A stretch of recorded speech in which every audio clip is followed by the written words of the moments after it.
시간에는 이 계층 현상을 이해하는 관점이죠. 그러니까 이 계층 현상이라고 하는 것은 사회 구조적인 문제이기 때문에 당연히 이 계층 현상을 이해하는 관점에는 기능론과 갈등론이 있을 것이다. 네, 이런 얘기인데요. 자, 계층 현상을 말할 때 제일 중요한 것은 뭐냐면 이 희소자원의 배분이 어떻게 이루어지느냐 하는 거예요. 그게 권력이 됐든 뭐 부가 됐든 지위가 됐든 사회적 희소 가치가 어떻게 배분되는가 하는 것인데, 이 기능론자들이 생각하는 것은 뭐냐면 그게 바로 기능적 중요성이라고 하는, 기능적 중요성에 따라서 희소자원은 배분된다 이런 얘기인데, 이 기능적 중요성이라는 게 뭐냐면 사회가 유지되고 존속되는 데 있어서 중요한 역할, 더 중요한 능력, 중요한 기능을 하는 자들이 희소자원을 더 많이 가져가는 것은 당연하고, 이것은 사회 구성원 간의 합의가 이미 끝난 것이다. 이게 제일 중요한 거죠. 그러니까 기능론자들의 핵심은 뭐냐면 사회적 권력이라든가, 여기서 말하는 권력이라든가 부라든가 지위라든가 이런 희소가치가 기능적 중요성에 따라 배분되고, 그것은 구성원들의 이게 합의가 끝난 사항이다 이렇게 이야기를 하는 거죠.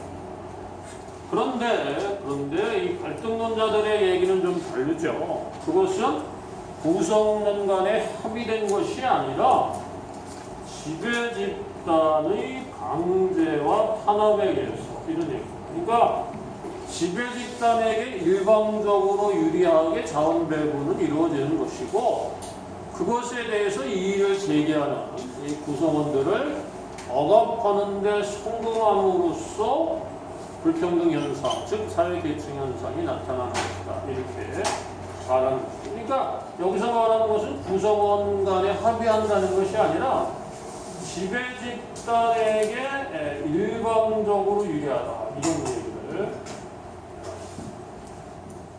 하는 것이다.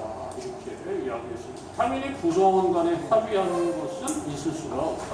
이런 얘기를 합니다. 그래서 예를 많이 들을 때 우리가 의사와 청소부 얘기를 많이 들어요. 의사와 청소부. 요즘에 이제 뭐 환경미화원이다 이런 표현을 쓰고 있는데, 실제로 이론을 말할 때 의사와 청소부가 있다.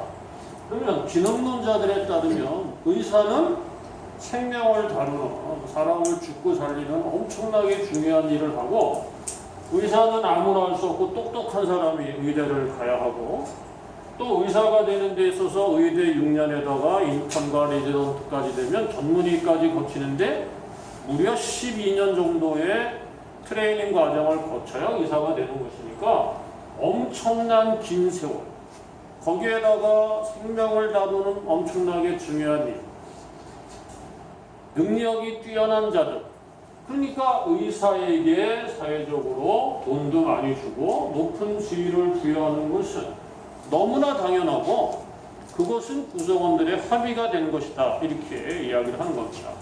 또 예를 들어 왜 누구를 드냐면 장군과 병사의 예를 많이 듭니다. 장군.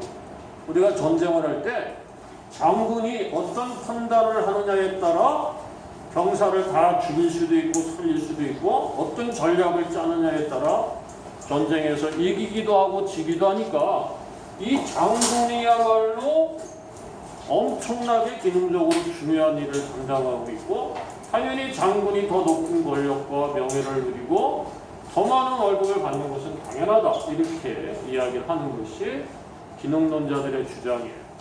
그러나 갈등론자들의 주장은 좀 다릅니다.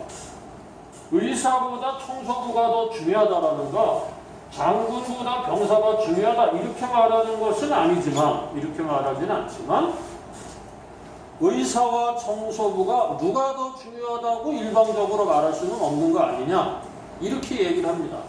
무슨 얘기냐면 평생 한 번도 아프지 않고 수명대로 살다가 죽은 사람이 있다면 그 사람에게 의사가 무슨 필요가 있느냐. 근데 예를 들어서 인천이 한 300만 명이 사는 도시인데 청소부들이, 환경위원들이 일주일만 파업을 해봐라. 무슨 일이 벌어지겠느냐. 아무도 쓰레기를 수거해가지 않고 음식물 쓰레기는 넘쳐날 것이고 대변과 소변이 막 도로에 넘쳐난다 그러면 도시는 마비될 것이고 300만 명이 다 죽을 수도 있는 거 아니겠느냐. 그러나 의사가 없다 그래서 300만 명의 도시가 다 죽지는 않지 않느냐. 그렇다면 의사가 중요한지 청소부가 중요한지는 함부로 말할 수 있는 게 아니다. 그런데 사람들은 의사가 중요하다고 말하는 것은 다 가진 자들이 자기들이 하는 일이 중요하고 희소자원을 더 많이 가지는 것은 당연하다고 구성원들에게 세뇌시킨 결과 사람들은 아무 생각 없이 그렇게 말할 뿐이다. 이렇게 얘기를 하는 거야. 그러니까 병사와 장군의 문제도 마찬가지다 이런 얘기죠. 아무리 장군이 작전을 잘 짜면 뭐하느냐. 마지막에 적의 진지에 가서 깃발을 꽂는 것은 병사가 아니겠느냐. 그렇다면 장군에게 병사가 없다면 어떻게 전쟁을 수행할 수 있겠느냐. 그러니까 장군이 더 중요한 건지 또는 병사가 더 중요한 건지에 대해서는 함부로 말할 수 있는 것이 아니다. 이렇게 이야기를 하는 거죠. 그러니까 갈등론자들의 주장과 기능론자 주장은 차이가 있다는 것이죠. 더 중요한 게 있죠. 이 기능론자들이 생각하는 이 희소한 자원의 차등 배분이라고 하는 것은 사람들에게 동기를 유발한다는 것이죠. 사실은. 그러니까 이 불평등한 현상이 절대로 나쁜 것이 아니다라고 하는 것이죠. 자원의 불평등한 배분, 자원의 차등 배분이야말로 구성원들로 하여금 나도 저 사람만큼 갖고 싶다거나 또는 지금보다 더 열심히 노력해서 지금보다 희소자원을 더 많이 갖고 싶다라고 만들기 때문에 궁극적으로 사회는 발전하게 되어 있는 것인데 이 사회 발전의 원동력이 되는 것은 결국 계층현상이다. 이렇게 이야기를 하는 겁니다. 즉 준등배분이 좋은 게 아니라 차등배분이 훨씬 더 사람들에게 동기를 유발한다. 이렇게 이야기를 합니다. 그러나 갈등론자들은 그렇지 않다. 이 희소한 자원의 차등 배분은 구성원들로 하여금 상대적 박탈감을 유발하게 되어 있다. 이런 얘기입니다. 우리가 박탈이라는 말은 영어로 디프라이브라는 말에서 온 건데 디프라이브라는 말은 빼앗다 이런 얘기죠. 이것의 명사와 어미가 션이 붙으면 디프리베이션이 되고 앞에 렐러티브라는 말이 붙으면 상대적 박탈감 이렇게 되는 것이죠. 그러니까 저놈이 내 몫을 빼앗아 갔다고 느끼는 이런 느낌이에요. 상당히 주관적인 어떤 느낌을 말하는 것이죠. 원래 내가 지금 10을 갖고 있다면 내가 원래 한 50을 가져야 되는데 저놈이 내 몫 40을 뺏어가서 나는 지금 10밖에 가지고 있지 않다. 이런 느낌을 줄 것이다. 그러니까 이 상대적 박탈감을 느끼는 이 피지배 계급의 사람들, 즉 희소자원을 제대로 배분받지 못한 사람들은 지배집단을 상대로 투쟁을 할 수밖에 없다는 것입니다. 그러나 지배집단은 자신들의 몫을 함부로 나눠주지는 않을 것이기 때문에 그 사회는 하나 되기는 대단히 어렵다. 즉 사회통합은 저해가 된다. 이렇게 이야기를 하는 겁니다. 그러니까 여러분들이 이번 시간에 중요하게 생각해야 될 것은 뭐냐면 계층현상은 구성원들에게 동기를 유발하게 되고 모두가 노력하다 보면 사회는 발전한다. 차등배분이야말로 사람들을 열심히 일하게 만드는 원동력이다. 이렇게 말했지만 갈등론자들이 생각하는 차등배분은 구성원들로 하여금 탈감을 유발하게 탈감을 불러일으킬 것이고 사람들은 하나가 되는 갈등이 사라져서 하나 되는 상태를 사회통합이다 이렇게 부르는데 사회통합은 어려울 것이다 이렇게 부릅니다. 또 하나 이 사람들이 생각하는 계층현상은 뭐라고 얘기하냐면 이건 보편적이면서 동시에 필수불가결한 것이다 이런 표현을 씁니다. 그러니까 불평등한 자원의 배분은 어느 시대나 어느 지역에서나 있었고 이게 보편적이죠. 시간과 공간을 초월해서 언제 어디서나 나타나는 특성이었고 그것은 사회가 유지 존속되는 데 있어서는 꼭 필요하다 이렇게 이야기를 합니다. 그러나 갈등론자들의 주장은 또 달라요. 뭐라고 얘기하냐면 최대한 보편적 일지는 몰라도 이런 말을 쓰죠. 보편적이라는 것까지 내가 부인하지는 않겠다. 그러나 필수 불가결하지는 않다. 이렇게 이야기를 하는 것이죠. 즉, 이 불평등 현상은 타도의 대상이지 유지 존속의 대상은 아니다. 이렇게 말하는 것이 이 갈등론자들의 주장이다. 이렇게 말할 수가 있습니다. 그래서 자, 여기까지가 여러분들 수능 특강으로 말했을 때 11강까지가 되겠고, 자, 이어서 쭉 나가려고 하겠습니다.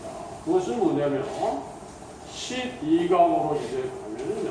12강으로 가면 우리가 사회 계층 구조라는 말하고 사회 계층 구조라는 게 있고 계층 구조.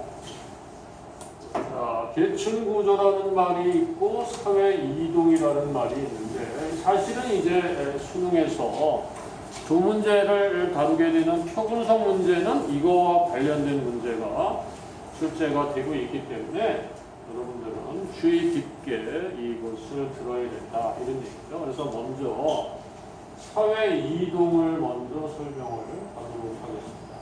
사회가 이동한다는 것은 무슨 뜻이냐?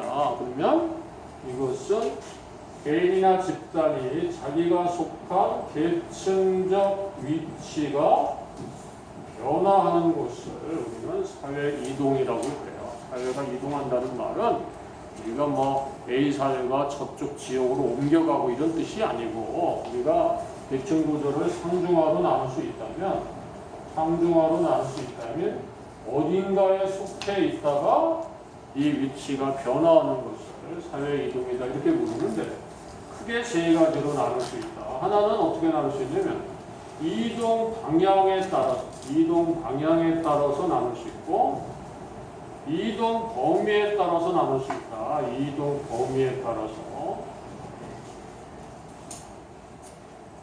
세 번째는 이동 원인에 따라서 우리가 사회 이동을 이야기할 수가 있겠다. 이런 얘기죠. 그러니까 이동 방향이라는 말은 뭐냐? 그러면 크게 두 가지가 있죠. 하나는 수직 이동이라는 게 있고 하나는 수평 이동이라는 게 있다. 이렇게 이야기할 수 있습니다. 그러니까 수직 이동이라는 말은 말 그대로 위아래로 움직이는 것이죠. 그래서 다시 지금의 위치보다 올라가면 이걸 상승 이동이라고 하고 지금의 위치보다 내려가면 이것을 하강 이동이라고 하죠. 그러니까 여기에도 세 개가 있고 여기에도 세 개가 있겠죠. 자, 그래서 상승 이동은 어떤 경우가 있는가 봅시다. 여기서 한번 봅시다. 상승 이동은 하에서 중으로, 하에서 상으로, 중에서 상으로 이렇게 올라가죠. 자, 하강 이동은 세 가지가 있죠. 상층에서 중층으로 또는 상층에서 하층으로 또는 중층에서 하층으로 이렇게 움직이는 것을 하강 이동이다 이렇게 하고 이 둘을 합쳐서 우리가 수직 이동이다 이렇게 부릅니다. 그래서 나중에 우리가 뒷부분에서 배우겠지만 참고적으로 우리가 움직이지 않을 때는 뭐라고 하는가?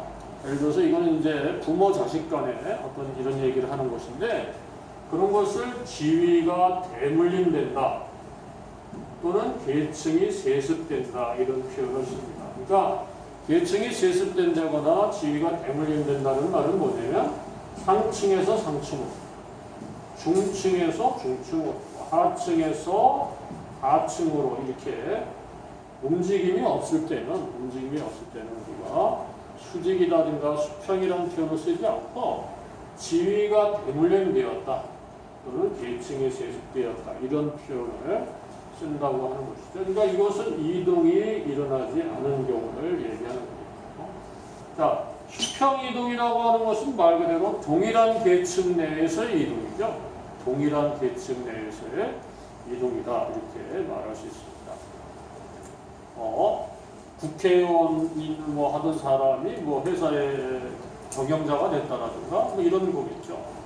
그렇다면 그것은 같은 계층 내에서의 이동이다 이렇게 부르는 겁니다. 그러니까 이게 다시 한번 얘기하면 상중하라고 치면 같은 계층 내에서 이렇게 움직이는 것을 수평이동이다 이렇게 부르는 것입니다. 뭐 학교 선생을 하다가 어디 인터넷 매체 강사로 옮겼다. 그런데 수입이라든가 지위라는 측면에서 큰 차이가 없다면 그런 것들을 우리가 수평이동이다 이렇게 부를 수 있겠죠. 근데 여기서 여러분들 사실은 주의해야 되죠.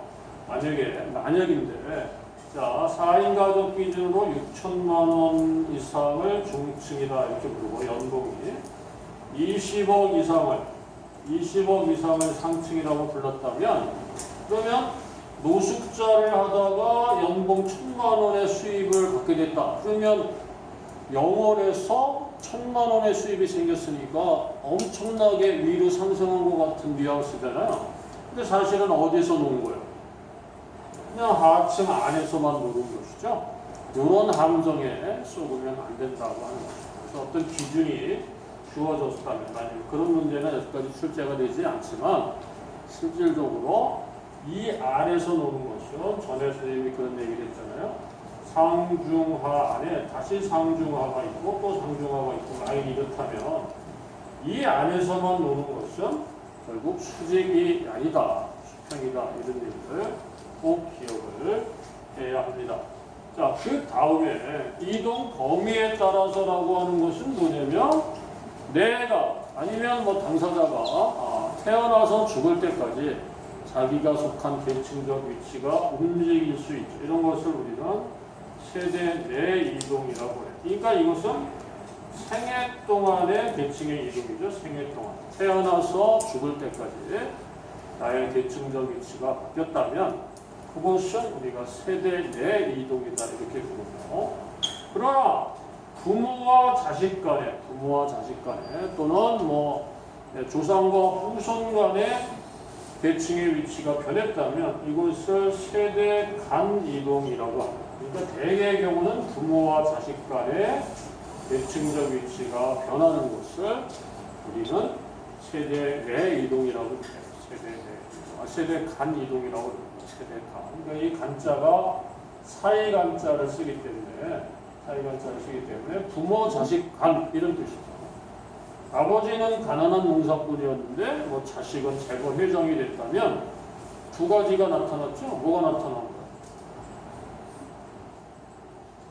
사실은 세 가지가 나타나는데 좀 이따가 그것은 예를 들어서 보도록 하겠습니다. 자, 그 다음에 이동 원인에 따라서 우리가 나눌 수가 있다.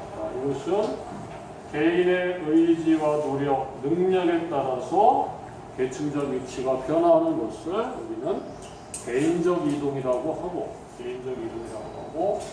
계층 구조 자체의 변화로 인한 이동을 우리는 구조적 이동이라고 그래요. 구조적 이동. 그러니까 이것은 내가 개인의 능력이라든가 노력이라든가 이런 것에 따라서 계층의 위치가 달라지는 거겠죠.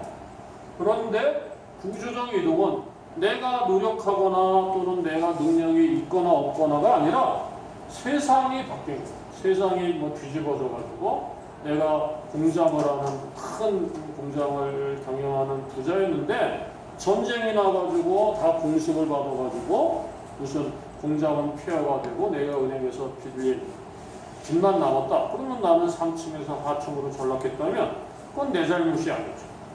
이런 것을 구조적 이동이라고 하고 사실은 여기에 해당하는 것은 역사적으로 보면 혁명, 예를 들어서 북한에서 공산화가 되니까 지주가 무슨 아우지탄광으로 끌려갔다. 그럼 그 사람이 무능해서 계층에 하강 이동한 것은 아니거든요. 아니면 전쟁, 그 다음에 신분제 폐지, 그렇죠. 신분제 폐지로 인해서 무슨 노비였던 사람이 큰 장사를 해가지고 무슨 재벌이 됐다. 이렇게 됐다면 신분제가 폐지되지 않았더라면 그 사람은 부자가 될 수 없었겠죠. 그 다음에 일부 산업화라는 것도 할 수 있습니다. 산업화. 산업사회가 되면서 도로라든가 항만 이런 것 뚫리고 공업지대가 들어오면서 나는 가만히 있었는데 땅값이 뭐 1000배가 오르고 10,000배가 올라가지고 재벌일이었다면 선생님이 대학교 다닐 때 저는 고향이 충남 당진이라는 곳인데 내 대학교 다닐 때 납부금이 55만 원이었거든요. 그런데 우리 동네에 땅 한 평의 값이 800원이었어요. 800원. 그러니까 선생님이 아들이 셋인데 셋 다 아들을 나오고 대학을 나오고 셋 다 아버지가 우리한테 결혼할 때 집을 한 채씩 사줬는데 그 돈이 다 어디서 났겠어요. 땅을 팔아서 우리를 대학을 가르치고 집을 사줬을 거 아니에요. 근데 갑자기 1990년대가 되면서 이 서해안 고속도로가 뚫리고 뭐 당진의 현대제철이라든가 이러한 대규모의 대기업 집단이 들어오면서 땅값이 800원 하던 땅값이 막 지금 80만 원 가고 그러거든요. 그러면 땅값이 막 1000배 올랐다 이런 얘기죠. 그러면 만약에 내가 대학을 나오지 않았으면 지금 아마 선생을 하는 게 아니라 고등학교를 한 1000개 샀겠죠. 뭐 이런 거죠. 가만히 있었는데 갑자기 도로가 뚫리고 공업단지가 생기고 집값이 또는 땅값이 폭등해서 뭐 부자가 됐다면 이러한 것은 개인의 노력의 결과라고 볼 수 없기 때문에 그러한 아주 특수한 경우는 구조적 이동으로 봐줘야 한다 이런 뜻입니다. 그래서 여러분에게 하나 질문을 한번 해보도록 하겠습니다. 자, 여기에 나타난 사회 이동을 모두 한번 말해보시오 이런 얘기인데요. 한번 문제를 내볼게요. 자, 가난한 농부의 아들로 태어난 갑은, 갑이라는 사람은 갑고의 노력 끝에 대기업의 회장이 되었다. 이게 뭐 정주영이라고 하죠. 현대그룹을 만든 사람의 얘기를 하면 여기에 나타난 사회 이동의 유형을 모두 말하시오. 이런 문제를 낼 수 있거든요. 자, 이런 경우에는 어떤 이동인지 한번 생각을 해봅시다.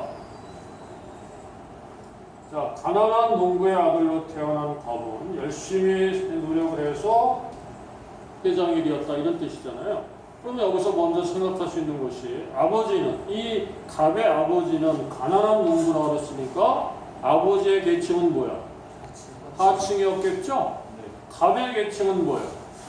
상층이죠. 그러면 부모 자식 간의 이동이 일어났죠? 그럼 일단 무슨 이동이 일어났어요? 세대 간 이동이 나타났다는 것을 알 수 있습니다. 그러면 1번 세대 간 이동이 나타났죠. 자, 두 번째 여기서부터 많은 학생들이 쏟는데요. 함정이 되기도 하는데, 자, 가난한 농부의 아들로 태어났다 그랬으니까 태어나는 그날의 시점, 갑이 태어난 날은 그 사람의 계층이 뭐예요? 하층이었다 이런 얘기죠. 태어난 날. 근데 지금은 계층이 뭐예요? 상층이니까 사실은 세대 간 이동만 나타난 게 아니라 모두 나타났어요. 세대 내 이동도 나타났다. 왜냐하면 세대 내 이동은 태어나서부터 죽을 때까지 계층의 위치가 바뀌는 거라고 그랬잖아요. 자, 그러면 하층에서 상층이 되었으니까 또 무슨 이동이 나타났어요? 수직 이동이 나타났죠? 수직 이동 중에 뭐가? 상승 이동이 나타났죠? 이게 다예요? 또 하나가 나타났죠. 왜냐면 각고의 노력이라는 말을 했잖아요. 열심히 노력해서 계층이 상승했으니까 뭐까지 나타났어요? 개인적 이동까지 나타났다. 이렇게 이야기할 수가 있는 겁니다. 그러니까 이 단원에서는 또 이런 문제가 출제가 된다. 하는 것을 여러분들이 기억을 하셔야 한다. 오늘은 또 여기까지 이렇게 하도록 하겠습니다. 다음 시간에는 이 계층 구조, 이게 이동에 관해서 표분석 문제가 많이 나온다고 했으니까 다음 시간에는 이 표분석 문제를 우리가 어떻게 접근할 것인가에 대해서 그리고 여러분들이 아는 무슨 다이아몬드형 계층 구조라는 등 피라미드라는 등 모래시계형 계층 구조라는 등 그런 계층 구조와 그다음에 표분석, 사회 이동에 대해서 공부하도록 하겠습니다. 오늘 여기까지 하겠습니다.